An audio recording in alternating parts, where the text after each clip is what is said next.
The rose window is one of the most beautiful features of European medieval architecture. I'll never forget the first time I saw the gorgeous window of the Sainte-Chapelle in Paris, or the simple round window of Carracedo Monastery on the pilgrim way to Santiago. There's something quite lovely about the perfection of the circular form, and the sheer elegance of some of these windows takes your breath away. But it's also intriguing that the rose window can show us practically the complete history of medieval architecture, from its beginnings in the simple oculus, a round window just cut out of the mass of a wall, to the curvilinear complexities of the most flamboyant style of Gothic. Here's how it starts. Just a circular window cut in the thickness of the wall. This is Romanesque style, probably before 1100. It's massive, solid and simple.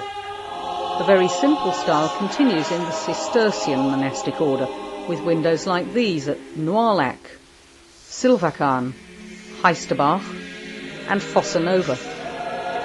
The Cistercian order was a multinational organisation, and you'll find windows like this all over Europe. Later Romanesque style develops the wheel window, with columns around the centre like the spokes of a wheel around a hub.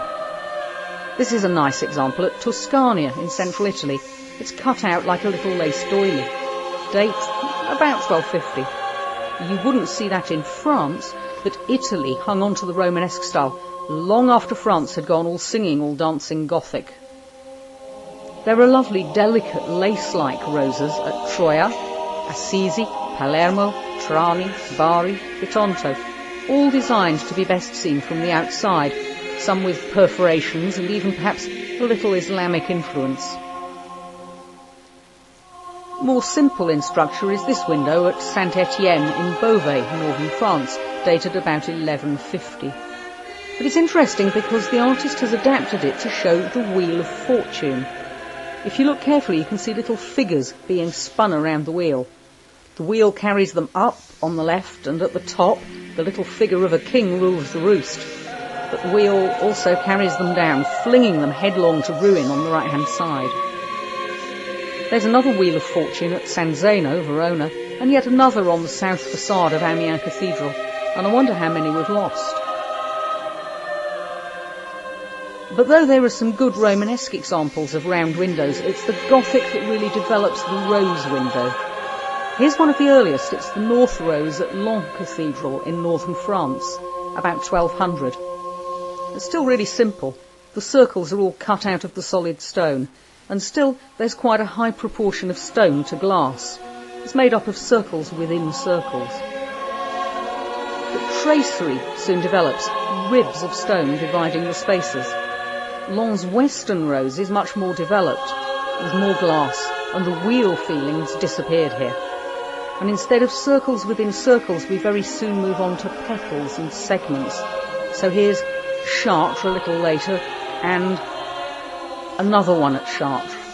These are the two roses which face each other in the transepts. I love this one.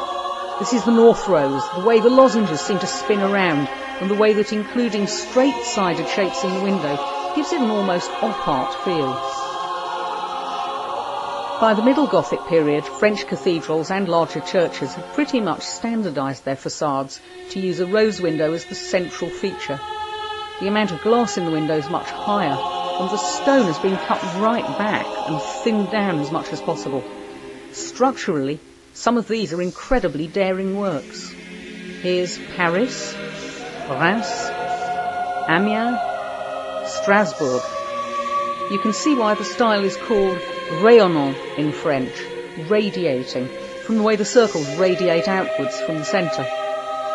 And roses aren't just shown on the west front now, but also on the transept facades, so most cathedrals have 3.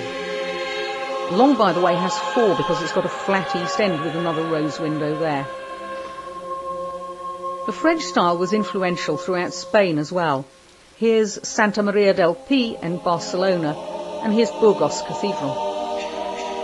At Reims, there's even a rose window just above the door, replacing what's usually a carved stone tympanum.